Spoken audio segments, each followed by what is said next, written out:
আসসালামু আলাইকুম। তো আজকে পয়লা মাঘে মনে হচ্ছে যে এটা ফাল্গুনের কোনো দুপুর। কি রৌদ্র, চারিদিকে প্রচণ্ড রৌদ্রোজ্জ্বল আবহাওয়া। টেম্পারেচারও মেবি 30, নিয়ার অ্যাবাউট 30। তো আমি আমার জমিতে আসলাম,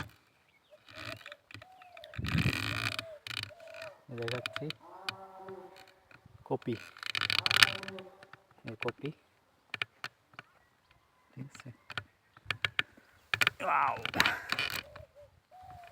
ওকে, আর এখানে পেঁয়াজ আছে,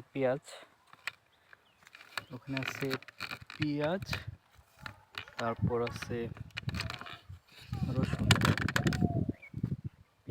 রসুন, স্কোয়াশ, আর ডাঁটা শাক। আরিপেল, ওয়ালাইকুম আসসালাম।